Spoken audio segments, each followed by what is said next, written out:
Apps, andito na naman ako. May video naman ako na ginawa para may pag-usapan kayo. May naimbento na naman ako na tawa. Ulitin ko kasi parang ang cute pakinggan. Sa mga tao dyan na nakasubaybay sa akin kung saan ako papunta, hello! Andito na naman ako sa farm!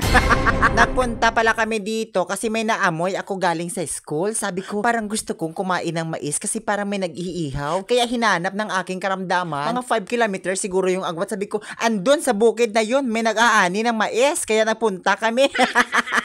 At ano na naman yung ginagawa ng aking partner para may kinukuha siyang prutas. Anong tawag ba doon? Pero wag lang kayong maghipos dyan ha. Ano daw? May Tagalog ba na hipos? Ay naku, pagpasensyahan nyo na talaga si Inday nyo Belinda kasi hindi naman talaga ako magaling magtagalog.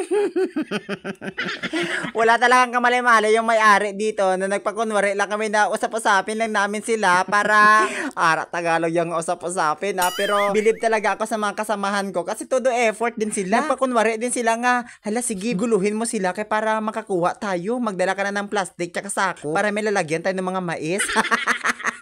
Ay ambot sa imo Belinda kung ano-ano na lang yung pumapasok sa isip mo. O eto na nga, naghintay kami kasi si ante nag-ihaw daw siya ng mais. O di ba bunggahan, saan ka pa? Yung magtitinda sa amin ng mga gulay, may pa-premyo pa na mais. O sana all pa-premyo. O try namin kasi paborito talaga nakin yung kumain ng mais. O sige Belinda, ipakita mo yung pagkain be.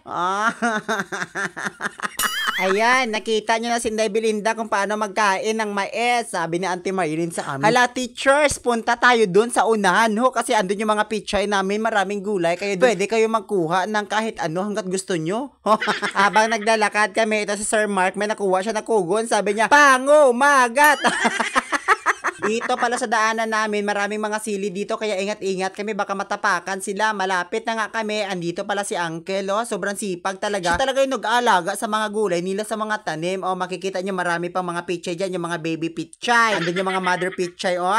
Sarap kainin, paborito ko talaga yung pichay. Dahil malikot talaga yung mata ko, may nakita ako nga. Sabi ko, anong bula yun sa unahan, no? Parang may bula. Oh, kalabasa pala yun. Ang laki ng mga kalabasa nila dito. Pero in fairness talaga sa mga sili nila, ang dami talaga kahit saan ka magitam, ang daming sili, ang lalaki din. Oh, dahil sa hindi pa ako tapos magkain ng mais na inihaw, hinarap ko yung kalabasa. Sabi ko, kalabasa, gusto mong kumain? Pati kalabasa, ginawa ko na siyang kausap. Hala, sige, Ante Marialyn, ang sarap ng kalabasa, ang laki. Ay, kung ako sa inyo, punta kayo dito kina Ante Marialyn kasi ang daming gulay dito nga pagpilian. As in, fresh na fresh lahat. Super fresh at natural. O, tapos na kami sa kalabasa. Bumalik kami sa mga pichay kasi naglalaway talaga ako. Sabi ko, Ante Marialyn, kuhaan mo nga ako ng pichay. Damihin mo. Kasi lagyan ko yan ng sardinas. Paborito ko tuloy lagyan ng sardinas sa mga tinulo ng mga isda, piranha.